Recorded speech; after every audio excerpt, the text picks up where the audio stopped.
자기의 가진 것이 준공하기까지 족할는지 먼저 앉아 그 비용을 계산하지 아니하겠느냐.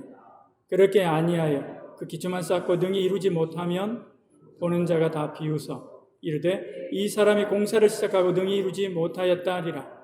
또 어떤 임금이 다른 임금과 싸우러 갈 때 먼저 앉아 1만 명으로서 저 2만 명을 거느리고 오는 자를 대적할 수 있을까 헤아리지 아니하겠느냐.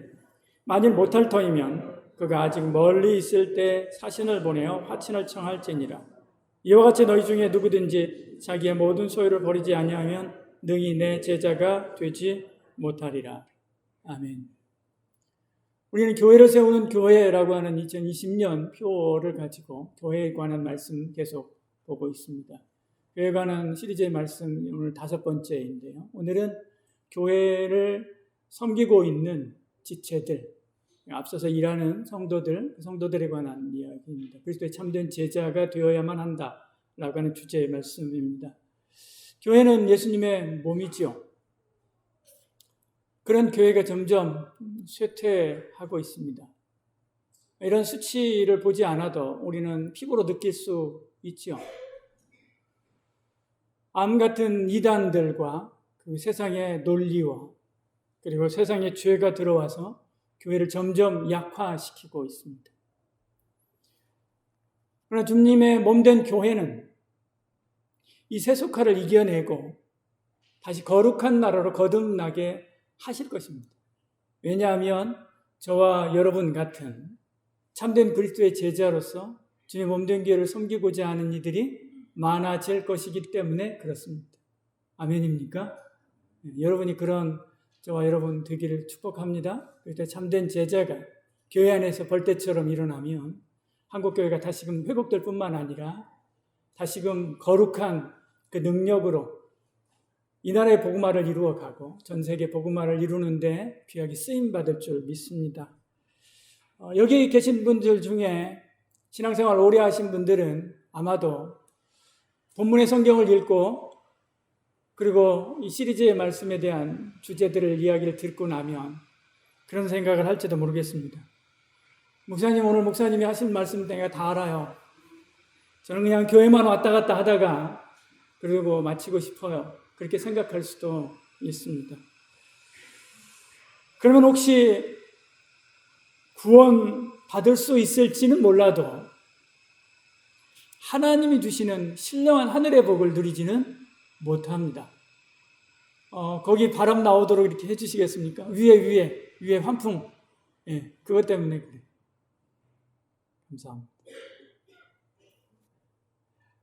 구원받을지는 몰라도 그렇게 살면 그렇게 신앙생활하면 구원받을 수는 있을지 몰라도 하늘의 신령한 복은 기대하지 못합니다.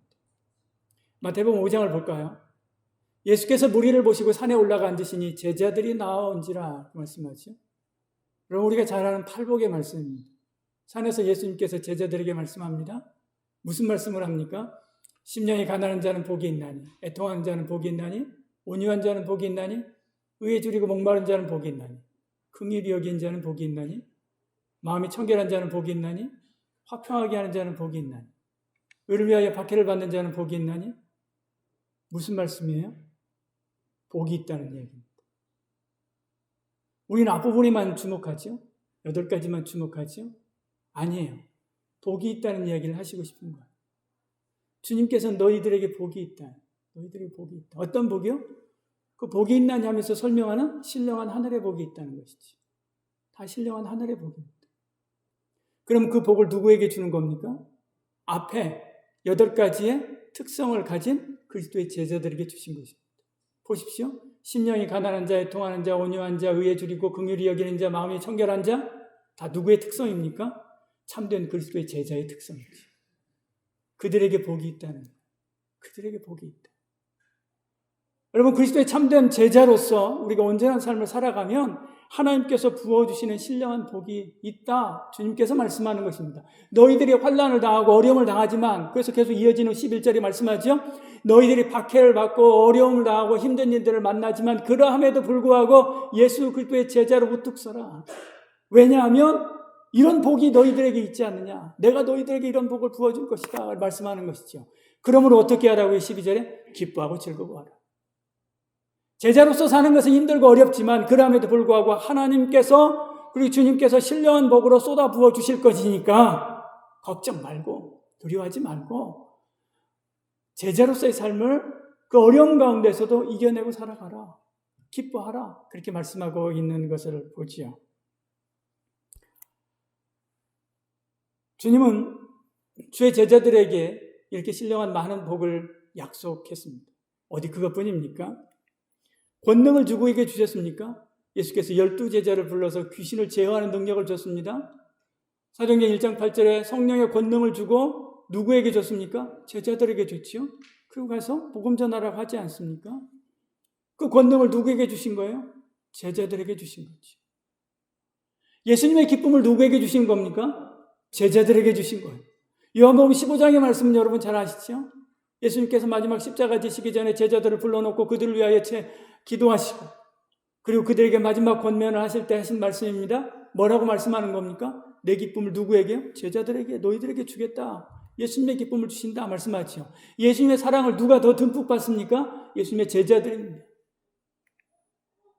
천국의 열쇠를 누구에게 주셨습니까? 예수님의 제자들이지. 베드로에게 줬지 않습니까? 예수님의 제자에게 하늘 문을 열고 닫는 권세를 주셨다. 그렇게 말씀하고 있는 것을 보지요. 하늘과 땅을 지으시고 그리고 오늘도 구원의 새 창조를 일으키는 놀라운 이 말씀, 비밀의 말씀, 은혜의 말씀, 생명의 말씀, 이 말씀을 누구에게 줬습니까? 제자들에게 줬지. 하나님 나라의 비밀을 너희에게 주었으나 외인에게는 모든 것을 비유로 말씀했다. 그렇게 말씀하고 있는 것을 봅니다. 그러므로 그 제자가 가는 곳마다 놀라운 하나님의 역사가 나타납니다. 하나님의 그 큰 사랑과 그 은혜와 권능과 그리고 전적인 지지가 그들과 함께하기 때문에 그들이 가는 곳은 변화가 되죠. 그들이 들어가 있는 가정은 변화가 되고 그들이 있는 공동체가 변화되고 나라가 변화되고 민족이 변하고 세대가 변하는 것을 우리는 역사를 통해서 수없이 많이 보아왔던 것을 봅니다. 주님은 이 영광스러운 사역으로 저와 여러분을 제자로 불러 사용하기를 원했습니다. 초청하시는 것입니다.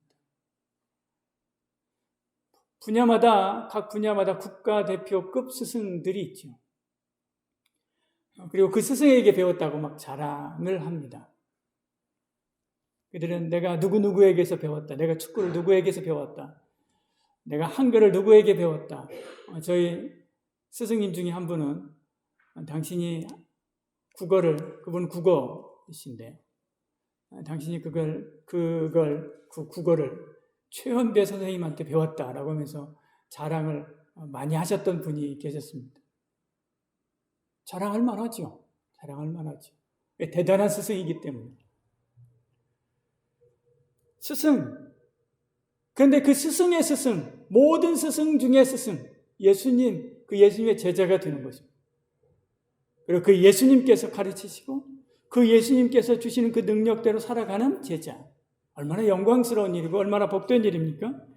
그 제자, 예수님의 제자라고 하는 그 이름만으로도 충분히 존경을 받을 수 있는 그 이름이지. 예수님 당시도 마찬가지입니다. 죽은 자를 살리고 오병이어의 기적을 일으키고 바람과 파도도 잠잠케 하고 그리고 너도 나도 기적을 일으키고 그렇게 하고 가니까 너도 나도 나와서 주님께 제자가 되겠다라고 이야기를 하는 것입니다. 요한복음 14장 25절에 말씀하죠. 수많은 무리가 함께 갈새 그렇게 말씀합니다. 수많은 무리가 많은 사람들이 주님을 따라왔습니다. 그리고 예수님께서 돌이켜서 그들에게 말씀하는 게 뭐예요? 내 제자가 되려면 이렇게 해야 된다라고 하는 말씀을 그 다음에 하지 않습니까? 그러면 수많은 무리 중에 많은 사람들이 무슨 생각을 가지고 따라온 줄을 예수님께서 아신 거예요. 나 예수님의 제자가 되고 싶어라고 하는 마음 가지고 예수님을 따라온 것을 예수님께서 아신 거예요. 수많은 사람들, 예수님을 따라오고 있는 지금 25절의 수많은 사람들, 이 사람들은 예수님의 제자가 되고 싶다라고 하는 마음을 가졌던 사람들이 많이 있다는 것입니다.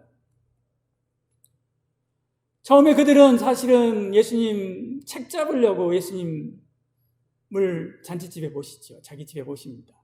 누가복음 14장 1절, 25절인데 앞부분 1절에 보면 바리새인의 지도자의 집에 들어왔다 말씀하죠. 지도자들이라고 하는 표현입니다. 원래 바로 바리새인의 지도자, 그 지도자급에 있는 사람들이 예수님을 모신 거예요. 왜? 책 잡으려고. 어떻게 하든 시비거리를 찾으려고 모신 것입니다. 그런데 예수님께서 거기서 설교를 하고 예수님께서 그들에게 권면하고 말씀을 전할 때 그들이 많이 동요된 거예요. 그래서 바리새인들 중에서 상당히 많은 사람들이 예수님을 따라서 지금 14장 25절이니까요. 예수님을 따라서 제자가 되겠다라고 하는 마음을 가졌던 것입니다. 얼마나 좋습니까? 당시 유대는 바리새인과 사두개인들이 잡고 있었죠. 사두개인들은 힘은 있었지만 수적으로는 그렇게 많지 않았습니다. 대부분 바리새인들이 많았죠. 근데 그 바리새인의 지도자들이 예수님을 따르겠다고 하는 사람들이 나온 것입니다. 얼마나 좋은 일입니까? 이제는 제자들은 아마 그렇게 생각했을 것입니다. 이제는 예수님 천지가 됐구나. 그렇게 생각했을 것입니다. 모든 사람들이 이제 예수님을 따라오는구나 라고 그렇게 생각했을 것입니다. 우리로 말하면 성도가 하루아침에 몇백 명에서 몇십만 명을 불어날 수 있는 그런 포인트가 됐기 때문에 그렇지. 그런데 주님께서 그들을 딱 돌아보고 일가를 하십니다. 26절, 27절 같이 읽어볼까요? 같이 읽습니다. 무릇 내게 오는 자가 자기 부모와 처자와 형제와 자매와 더욱이 자기 목숨까지 미워하지 아니하면 능히 내 제자가 되지 못하고 누구든지 자기 십자가를 지고 나를 따르지 않는 자도 능히 내 제자가 되지 못하리라. 지금 우리로 말하면 저 이 교회 다니고 싶습니다 라고 하면서 등록카드를 딱 내밀었는데 우리 교회는 재산을 다 팔아가지고 교회에 헌납하지 않으면 그리고 와서 늘 교회에 머물고 교회 모든 일 무슨 일을 시키든 다 하지 않으면 등록 안 받습니다 라고 이야기하는 것과 같은 거지. 제자들이 아마도 기가 막혔을 것입니다. 근데 왜 예수님께서 이렇게 제자가 되겠다고 따라오는 사람들에게 이런 이야기를 하실까요? 사실은 예수님 입장에서 보면 오히려 기가 막히지요. 지금 주님이 인기가 많아가지고 사람들이 막 따라오고 사람들이 막 몇만 명 이렇게 와가지고 예수님 앞에 운집하고 그러니까 다들 막 예수님을 따라오니까 그러니까 다들 그 군중심지에 밀려가지고 나도 제자가 되겠다 하면서 주님을 따라오지만 예수님께서는 금방 얼마 있지 않아서 십자가에서 죽으실 것을 아셨죠. 그 죽으러 가시는 길이에요. 그러면 그때 이들 중에 남아있을 사람이 누가 있느냐입니다. 그때 이들 중에 계속해서 예수님의 제자로 예수님을 따르겠다고 이야기할 사람이 누구나 있을까? 예수님을 따라왔었던 12 제자조차도 아직 준비가 되지 않은 상태였습니다. 그래서 어떤 이들은 예수님께서 세상을 제패하게 되면 하나는 우편에 하나는 좌편에 앉게 해달라고 부탁하지 않습니까? 주님을 따라다닌다고 다 제자가 아닙니다. 교회 나온다고 다 제자가 아닙니다. 예수님의 말씀을 듣고 그 말씀대로 사는 사람이라야 제자지. 주님 보시기에 지금 여기에 있는 사람들이 그럴 사람들이 굉장히 많은 것입니다. 다 사실은 군중에 불과하기 때문에 무리에 불과하기 때문에 그런 것입니다. 예수님은 군중과 제자를 구분하십니다. 예수께서 무리를 떠나서 집에 들어가시니 제자들이 나와 이르시되 성경이 분명히 구분하지 않습니까? 무리와 제자를 구분하지 않습니까? 마가복음 7장 17절도 무리를 떠나 집으로 들어가시니 제자들이 그 비유를 못 잡은데 군중과 제자를 구분합니다. 교인과 성도가 다르듯이 군중과 제자는 다릅니다. 성도와 제자도 다릅니다. 물론 예수 그리스도를 구주로 믿으면 구원받은 성도가 되지요. 그러나 제자는 전적으로 자기 생을 주님께 드리는 자. 이번 청년부 수련회 주제처럼 닮다라고 하는 주제처럼 예수님을 마음에 담아 예수님을 닮아가는 삶을 살아가는 사람, 이런 게 바로 제자지요. 입으로 예수님의 말을 하고 손으로 예수님의 섬김을 하고 그리고 내 발은 예수님이 걸어간 그 발자취를 쫓아가는 거, 이게 바로 제자입니다. 결국 따라가다가 결국 골고다 십자가까지 올라가서 내가 예수 그리스도와 함께 십자가에 못 박혀 죽었나니라고 고백하는 자. 그냥 말로만이 아니라 실제로 그렇게 죽는 자, 그게 바로 제자지요. 이렇게 자기 생명까지도 주님께 의탁하고 주님께 맡기지 않으면 제자라고 할 수가 없습니다. 전에 제자였다 할지라도, 전에 제자 같은 삶을 살아갔다 할지라도 지금 그렇지 않으면 제자가 아니지. 누가 보면 요한복음 6장 66절에 말씀하지 않습니까? 그때부터 그 제자 중에서 말씀합니다. 많은 사람이 떠나가고, 더 무서운 게요, 다시 그와 함께 다니지 않았다. 다시 돌아오지 않았어요. 그게 제자입니까? 지금 나는 제자로서의 삶을 살아가고 있는가? 지금 제자로서의 삶을 살아가는 사람, 그 사람이 누구예요? 제자죠. 그런 제자들이 떠나갔을 때 바울이 얼마나 슬퍼했습니까? 대만은 세상을 사랑하여 나를 버리고 데살로니가로 갖고 오라고 하면서 슬퍼했지 않습니까? 예수님께서도 만약에 우리가 제자의 삶을 살지 아니하고 세상과 짝하여 살아가면, 겨우 구원받은 성도로서의 삶으로 만족하고 그리고 살아가면 예수님께서 얼마나 마음에 슬퍼하시겠습니까? 저와 여러분 모두가 다 예수님의 제자로서의 삶을 끝까지 살아가는 그런 은혜가 있기를 축복합니다. 주님은 이 말씀을 통해서 제자는 그 무엇보다도 하나님 우선의 삶을 살아야 된다라고 하는 말씀을 하시고자 하시는 것입니다. 누가복음 14장 26절 같이 읽어볼까요? 같이 읽습니다. 무릇 내게 저자와 형제와 자매와 더욱이 자기 목숨까지 미워하지 아니하면 너희 내 제자가 되지 못하고, 그 말씀합니다. 제자는요, 부모, 처자, 형제, 심지어 자기 목숨보다도 주님을 더 사랑해야 된다, 그렇게 말씀합니다. 어떤 사람은 그러면 어떻게 합니까? 그러니까 예수 믿는 사람이 욕을 먹는 겁니다. 그렇게 이야기하기도 합니다. 저도 그런 말 많이 들었습니다. 불신 가정에서 예수를 믿고 신앙생활을 처음 시작한 사람은 이 말을 공감할 것입니다. 부모보다도 예수가 더 중요하냐? 또 형제보다도 예수가 더 중요하냐? 우리 일요일날 잠깐 모이자고 하는데 너 교회 간다고 오지도 않고, 너 형제보다도 부모보다 더 좋았냐? 예수님이 더 좋냐? 교회가 더 좋냐? 그런 이야기 들어요. 그리고 나서 마지막에 항상 하는 소리가 있죠. 종교에 미쳤지, 교회에 미쳤지, 그런 이야기를 하지 않습니까? 그러면 여러분, 그들이 불효자라서 그렇습니까? 불효자라서 그렇습니까? 아닙니다.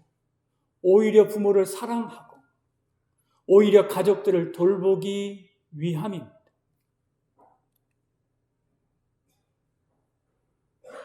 얼마 전에 6.25 전쟁 전사자 유해 발굴단, 그 발굴단이 김재권 씨의 유해를 발굴했습니다. 1950년 10월 15일에 북진작전 하다가 전사한 분이기 때문에 그렇죠. 그는 군부대를 위해서 자기의 목재소를 제공했습니다. 그래서 그는 군대 안 가도 됐어요. 그런데도 불구하고 자진해서 입대하고 그리고 전쟁에 나갔다가 전사한 거죠. 공병대 1201 공병대대에서 전쟁하다가 전사했습니다. 그때 이분은요, 자기 아내가 임신한 상태였습니다. 임신한 아내를 두고 전쟁터에 나간 거지. 아내가 싫어서 갔나요? 태어날 아이가 싫어서 갔나요? 그렇지 않습니다. 내 아내와 내 자식과 우리 가족이 더 나은 세상에서 살고자 하는, 오히려 그들을 사랑하는 그 마음 가지고 나간 거지. 여러분, 주님을 우선하십시오. 주님을 위해서 사십시오. 그러면 주님이 책임집니다. 말도 많고 탈도 많은 이 나라 이 정부도 68년 동안 그분의 유해를 찾아 헤매다가 결국 찾아서 안장하고, 그 가족들은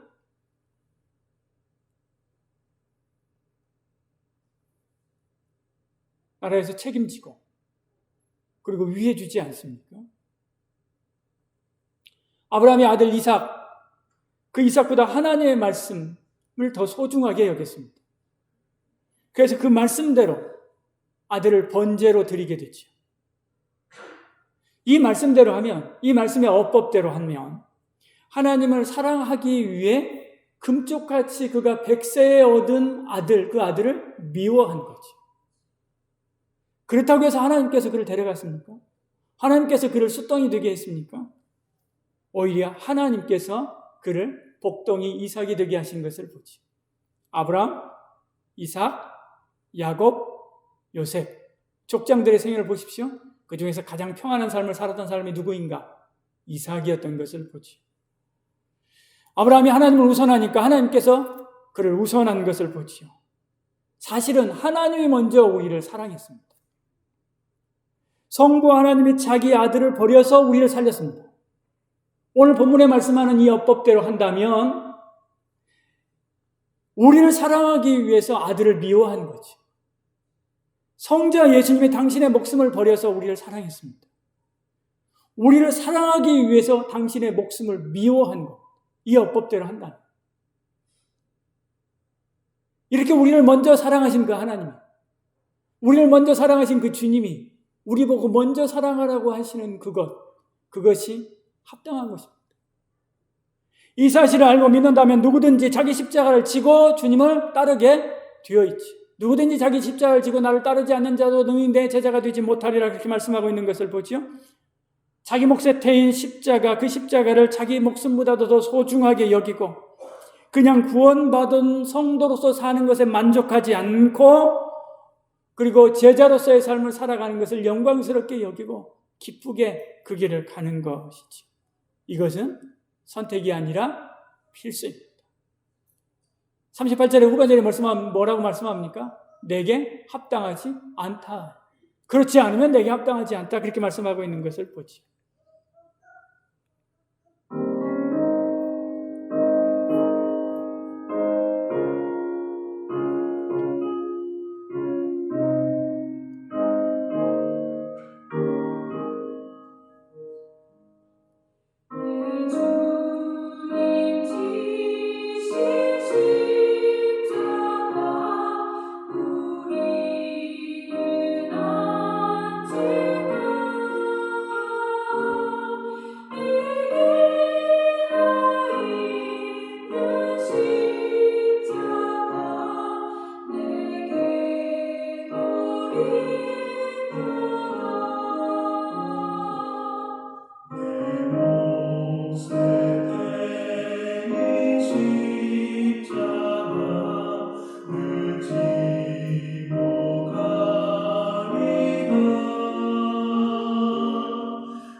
주님은 나를 따라오려거든 자기 십자가를 지고 나를 따르라 그렇게 말씀했습니다.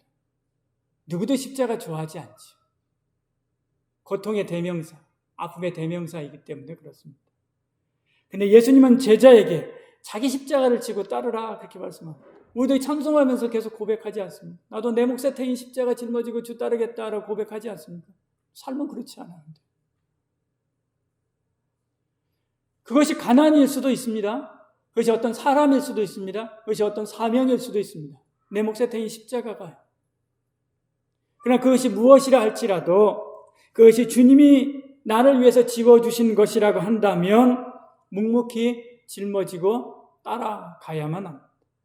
내가 그 십자가를 짊어짐으로 하나님의 나라가 이루어지기 때문에 내가 쓰레기통이 되어서 집안이 깨끗해진다면 기꺼이 쓰레기통이 되는 거죠.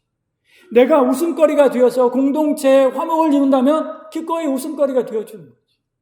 내가 가난해져서 형제가 부유하게 된다면 기꺼운 마음으로 가난해지는 거예요.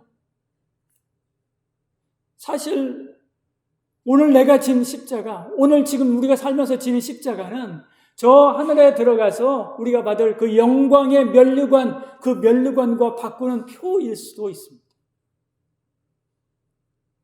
그러나 이런 제자로서의 삶은 만만하지 않지. 자기 십자가를 지고 주를 따른다고 하는 게 쉬운 일입니다. 여러분 늘 들어봤을 요세푸스가 말하는 12 제자의 삶, 역사가 요세푸스가 이야기했던 12 사도들의 삶, 우리 많이 들어봤지 않습니까? 베드로는 로마에서 전도하다가 도망 나옵니다. 그러다 주님을 만나게 되고 다시 들어가서 거꾸로 십자가에 달려 순교하지 않습니까? 안드레 헬라에서 전도하다가 X자형 십자가에 달려 죽었습니다. 야고보 예루살렘에서 헤롯의 박해로 인하여 목배임 당했습니다. 요한 온갖 박해와 고문을 당하고 기름솥에 던져지기도 했습니다. 빌립 소아시아 부르기아 가서 전도하다가 기둥에 매달려서 찢겨져서 순교했습니다. 바돌로메 알베니아에 가서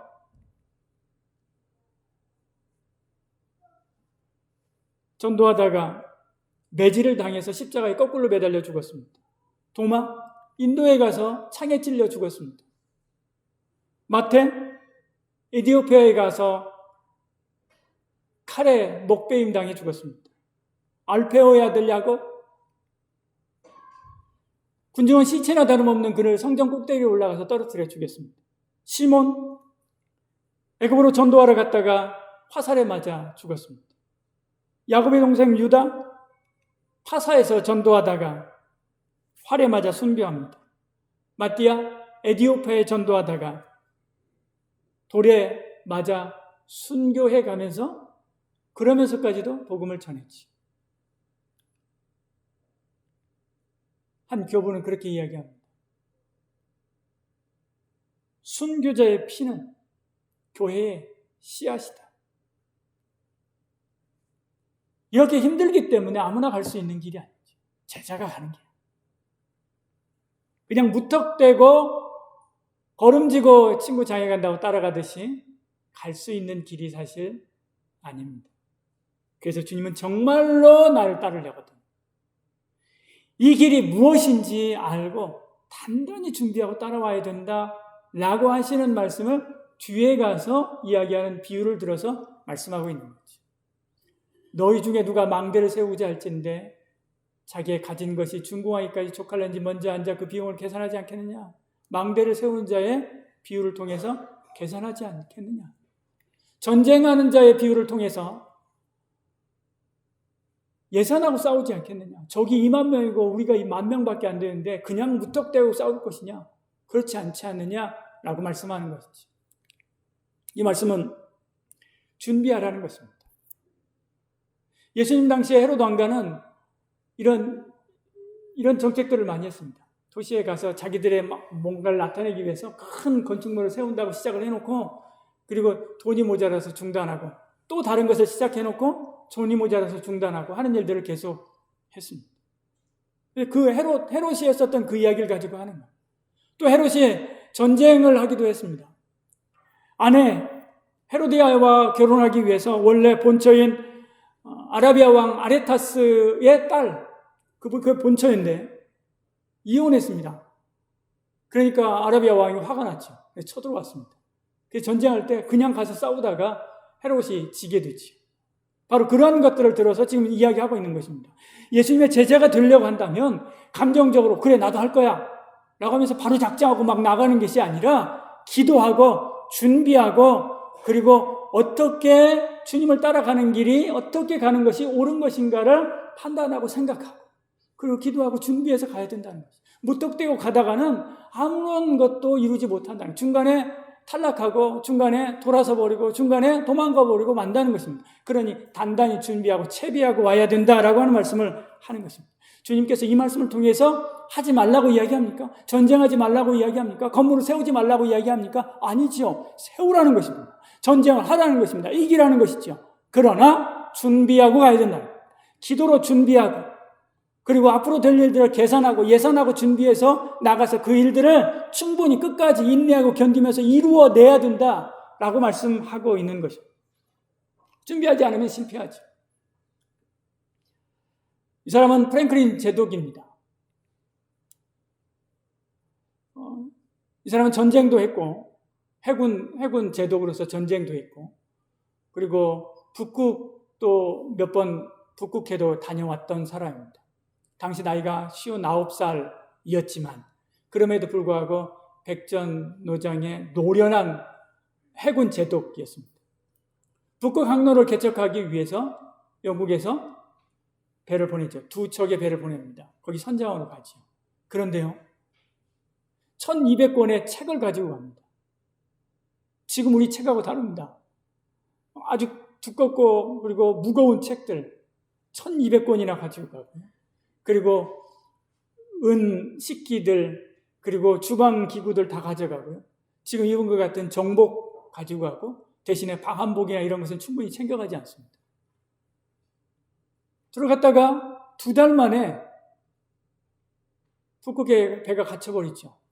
배가 300톤밖에 되지 않는 배를 2대를 가지고 갔는데요.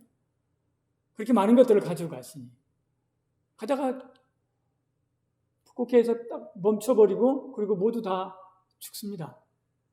나중에 흔적을 찾아가 보니까 가다가 사람들이 책도 버리고 그릇도 버리고 했던 그런 흔적들을 나중에 찾습니다. 그렇지만 함께 갔었던 병사들 모두 다 전원 사라져버리고 말지요. 준비하지 않으면 이렇습니다. 준비해야 됩니다. 내가 그리스도의 참된 제자가 되려고 한다면, 내가 자기 십자가를 지고 주님을 따르려고 한다면 주님께서 나를 어떤 길로 부르셨는가를 생각하고 그것을 위해서 준비하고 그리고 플랜을 짜고 그리고 한 발 한 발 나가야 됩니다. 우리도 하나님께서 우리에게 주신 비전들이 있습니다. 학교교회를 세우는 일, 일터교회를 세우는 일, 마을교회를 세우는 일. 그냥 무턱대고 덤빈다고 될 일이 아닙니다. 계획하고 준비하고 그리고 5년 계획, 10년 계획을 짜서 하나하나 그 일들을 해나가야 됩니다. 천천히 그 일들을 해나가는 것입니다. 당장 오늘 뭘 세우고 막 하는 게 아니라 전 하나하나 세워가면서 준비해 가야 돼요. 그러면서 우리가 건강한 교회를 세움받아야 됩니다. 그럴 때 하나님께서 우리에게 은혜를 부어주시고 그 일들을 이루도록 함께 하여 주실 줄 믿습니다. 이 시대는 정말로 건강한 교회, 하나님이 기뻐하는 교회가 필요합니다. 저는 다리에 장애가 있어서 절면서 다닙니다. 그런데 권사님들이 얼굴은 이쁜데 다리가 안 이쁘니 어떻게 하니? 결혼하지 마라. 나중에 결혼해서 너처럼 그런 애 나오면 어떻게 하니라고 하셨어요. 너무 큰 상처가 되었습니다. 저는 대인 기피증까지 생겨서 사람을 안 만나게 되었습니다.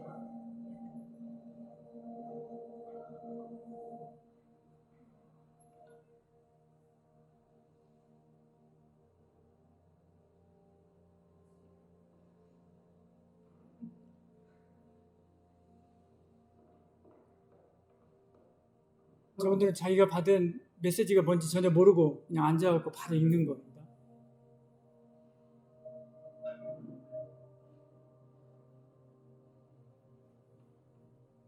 사모님이 은밀히 저를 부르시더니 상당히 큰 액수의 건축 헌금을 강요하셨습니다. 그 정도 액수는 요즘 돈으로도 치지 않는 껌값이라며 기회를 줄 테니 영광으로 알아라라고 하시더군요. 초등학생 때 가족이라 생각했던 사람에게 성추행을 당했습니다. 제 신앙은 끝도 없이 바닥쳤고 지금은 교회마저 떠났습니다. 저는 공황장애와 우울증, 담배와 술과 약으로 힘겹게 살아가고 있습니다. 교회와 예배가 좋았고 하나님을 의지하여 떠나지 못하던 때도 있었습니다. 그러나 회복의 과정에서 또다시 협박, 성추행, 폭행을 당했고 힘겹게 교회를 떠나고 말았습니다. 용서하라는 말이 너무 싫습니다. 힘들다, 아프다 하지 못하고 아닌 척하는 제가 싫습니다. 모든 기억을 안고 산다는 게 버겁고 두려워서 죽고 싶습니다. 하나님을 사랑해서 예배드리러 오는 교회가 사람 때문에 싫어지고 질립니다. 쟤는 믿음이 약한 것 같아. 왜 금요철에 안 가? 왜 새벽 예배 안 드려? 이런 말들이 저를 지치게 합니다. 이제는 비신자로 사는 것이 위선적인 기독교인으로 사는 것보다 낫다는 생각이 듭니다. 이렇게 계속 믿음이 바닥칩니다. 교회 목사가 성도의 외모를 평가합니다. 제 체격을 가지고 서양 여자 정치라며 저보고 골프나치라고 합니다. 저는 정말 이 말 듣고 충격을 받아 일주일 동안 밖에 나가지도 못하고 아직도 충격에 갇혀 살고 있습니다. 이젠 교회가 무섭습니다.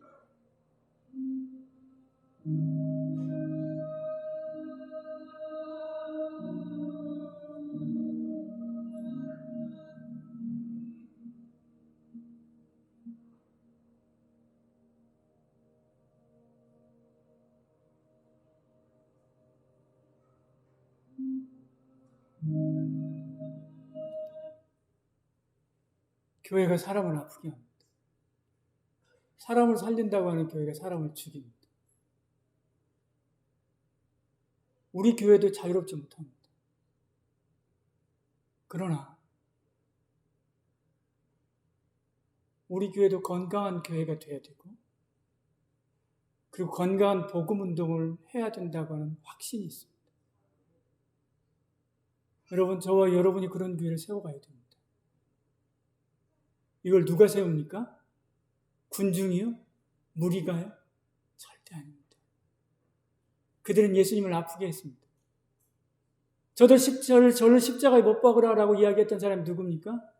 바로 그 무리였습니다. 여러분, 무리가 되겠습니까? 아니면 제자가 되겠습니까? 아무리 우리가 대단한 사역들을 펼치고 학교교회를 7,000개가 아니라 7만 개를 세우고 일터교회를 많이 세운다 할지라도 진짜 제자가 나와서 사람을 살리는 사역을 하지 않으면 아무 소용없습니다. 제 소원은 성경에서 걸어 나온 하나님이 기뻐하는 그런 건강한 교회를 세우는 것입니다. 그렇게 세우기 위해서는 비전도 중요하고 계획도 중요하지만 가장 중요한 게 뭡니까? 사람입니다. 여러분 각자 사람, 여러분 각자가 저와 여러분 각자가 그리스도의 참된 제자가 되어야 돼요. 그래서 예수님은 제자 이야기를 하신 겁니다. 33절에 말씀하죠. 이와 같이 너희 중에 누구든지 자기의 모든 소유를 버리지 않으면 능히 내 제자가 되지 못하리라. 예수님의 제자. 자기의 소유를 내놓아 사명을 감당하며 자기 이익과 승진의 기회까지도 포기하면서 영혼 구원하는 이 일, 사람을 살리는 이 일, 죽이는 것이 아니라 살리는 이 일을 감당하려고 하는 그런 제자가 없이는 결코 아무 일도 이루지 못합니다. 아니, 이루는 것이 오히려 저주지요. 저와 여러분, 이 일에 쓰임받는 제자가 되기를 축복합니다. 이 사람은 igna티우스입니다. 자기가 스스로 자기가 제자다, 그리스도의 제자다라고 자기에 대해서, 다른 사람이 아니라 자기에 대해서 제자다고 공식적으로 글을 남긴 최초의 사람. 이 사람은 요한의 제자로 성경에서는 예수님께서 제자들을 불러놓고 이런 어린아이와 같은 아이가 아니면 천국에 못 간다라고 이야기했을 때 그 아이가 바로 igna티우스다라고 하는 설도 있지만 정확한 건 잘 모릅니다. 어쨌든 이 사람은 주님을 깊이 사랑했었던 사람이고요. 주님을 따라 살았던 사람입니다. 카톨릭이라고 하는 용어를 처음 썼던, 보편적 교회라고 하는 용어를 처음 썼던 사람이기도 하고요. 그가 로마로 압송되어서 맹수형에 처하게 됩니다. 사자의 입에 찢겨 죽었죠. 이게 바로 제자입니다. 저와 여러분 모두가 다 주님 앞에서 주님의 참된 제자로 생명을 살리는 이 일, 죽어가는 자를 살려내는 이 일에 동참하기를 축복합니다. 그래서 우리 교회가 하나님이 기뻐하는 건강한 교회, 사람을 살리는 교회가 되기를 축복합니다. 되게 하여 주실 줄 믿습니다. 이 일에 함께 동참하고 그리스도의 참된 제자가 되기를 원하는 여러분들 다 같이 일어나서 우리 함께 323장 찬양하고요. 함께 기도하겠습니다.